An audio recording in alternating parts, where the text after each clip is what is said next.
আজকে আপনাদের কিছু কথা বলার জন্য এই কারণ আসা। এই যে আপনারা বলেন না যে ফেসবুকে দেখতে ইচ্ছে করে না, হ্যান ত্যান। কারণ কি জানেন, ফেসবুক কোম্পানি যদি না বের করে, কোনো কিছু করার না, আপনারা জীবনে বের করতে পারবেন না। আর কিছু কিছু মানুষ বলে যে খাদ্দামা ভিডিও কেন করো। আমি মানুষ না? আমিও মানুষ। প্রবাসে থাকলে সেই মানুষটা নষ্ট হয় না, প্রবাসে থাকলে ওই মানুষটা খারাপ হয় না। কারণ কি জানেন, অভাবে পড়লে মানুষ কত না কিছু করে। তো আসসালামু আলাইকুম, আমি প্রবাসী সুমা।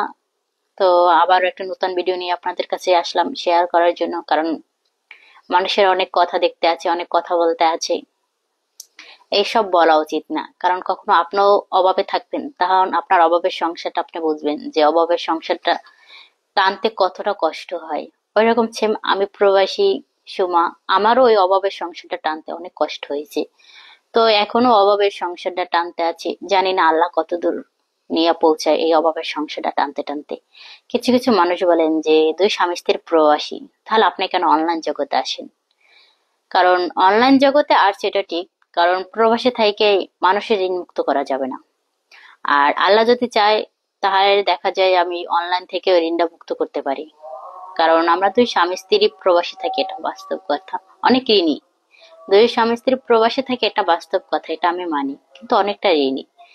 যার কারণে আমার স্বামী আগে আসছে, তো পরে আমি আসছি। আমাদের দিন জারতে জারতে এত দূর চলে আসছি, কারণ আমার স্বামীর অভাবের কারণেই আমি প্রবাসী হয়েছি। তার মানে না, এটা না যে আমি খারাপ। আপনারা হয়তো না জানিয়ে না বুঝে বলেন যে প্রবাসী মেয়েগুলা খারাপ, কিন্তু কখনো না। অভাবের সংসার, কারণ যে প্রবাসী যে মেয়ে আসছে, ওই মেয়ে জানে যে ওই মেয়েটা যদি বাংলাদেশে ভালো থাকতো, তার অভাবের সংসারটা না থাকতো, তাহলে ওই মেয়েটা প্রবাসী হইতো না। কারণ তার অভাব ছিল, তার পরিবারে অভাব ছিল, যার কারণে ওই মেয়েটা প্রবাসী হয়েছে। তো কখনো কখনো আপনারা দেখবেন, আপনারা যে এইসব কথা বলেন না, কখনো দেখবেন যে আপনার ফ্যামিলিতেই অভাবের কারণে আপনার মা, না হয় আপনার বোন, না হয় আপনার শখের স্ত্রী প্রবাসী হয়েছে। তখন ভাববেন যে আমরা যে প্রবাসী মেয়েদের গালি দিছি, আজকে তো আপনার নিজের চোখে দেখেন আপনাদের কর্মদেশে আপনার ফ্যামিলি প্রবাসী হয়েছে। এটা কখনো বলবেন না যে কার কপাল কোথায় আছে কেউই জানে না। সবইলা আল্লাহই ভালো জানে কার নসিবে কে আছে। তো আমি কখনো ভাবি নাই যে আমার নসিবে প্রবাসে আসতে হবে, কারণ আল্লাহ রেখে দিছে, তাই আমি আজকে প্রবাসী হয়েছি। তার মানে এটা না যে আমি আমার আত্মসম্মানটারে লুটাইয়া দিছি প্রবাসী আইয়া, বুঝছেন? আর এই ধরনের কথা কওয়া উচিত না, কারণ এই ধরনের বাজে কমেন্ট করলে মানুষের মনে আঘাত দেয়। আর একটা কথা, মানুষ বলে যে চামড়া ব্যবসায়ী। কারণ ভাই আপনি চিন্তা করে দেখেন, আমি তো আপনার ঘরে মা বোনের চামড়াটা ব্যবসা করতে আছি না, আছি। আমি তো আপনার কেউই হই না, না হয় আপনার ঘরের বোন, না হয় আপনার ঘরের স্ত্রী, না হয় আপনার ঘরের মা। আমি তো আপনার ঘরের কেউই হই না। তাহলে এই কোয়ালিটির কথা কেন বলতে আছে?